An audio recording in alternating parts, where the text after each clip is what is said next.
बोले बोलेंगे माल कौन कलर के लगाइयो गुलाल, बोले बोलेंगे माल कौन कलर के लगाइयो गुलाल, कौन कलर के लगाइयो गुलाल, कौन कलर के लगाइयो गुलाल, बोले बोलेंगे माल कौन कलर के लगाइयो गुलाल।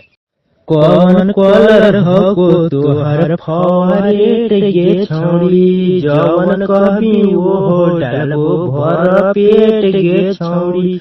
हरा लगाइयो कि लगाइयो कि लाल, हरा लगाइयो कि लाल, बोले बोलेंगे माल कौन कलर के लगाइयो गुलाल, बोले बोलेंगे माल कौन कलर के लगाइयो गुलाल। बोली बोली हाली हाली गे ओ माई डियर, तिरंगवा फूल काला गयो कि लगा दियो पियर। यादव कृष्ण करो सवाल, यादव कृष्ण करो सवाल, बोले बोलेंगे माल कौन कलर के लगाइयो गुलाल, बोले बोलेंगे माल कौन कलर के लगाइयो गुलाल।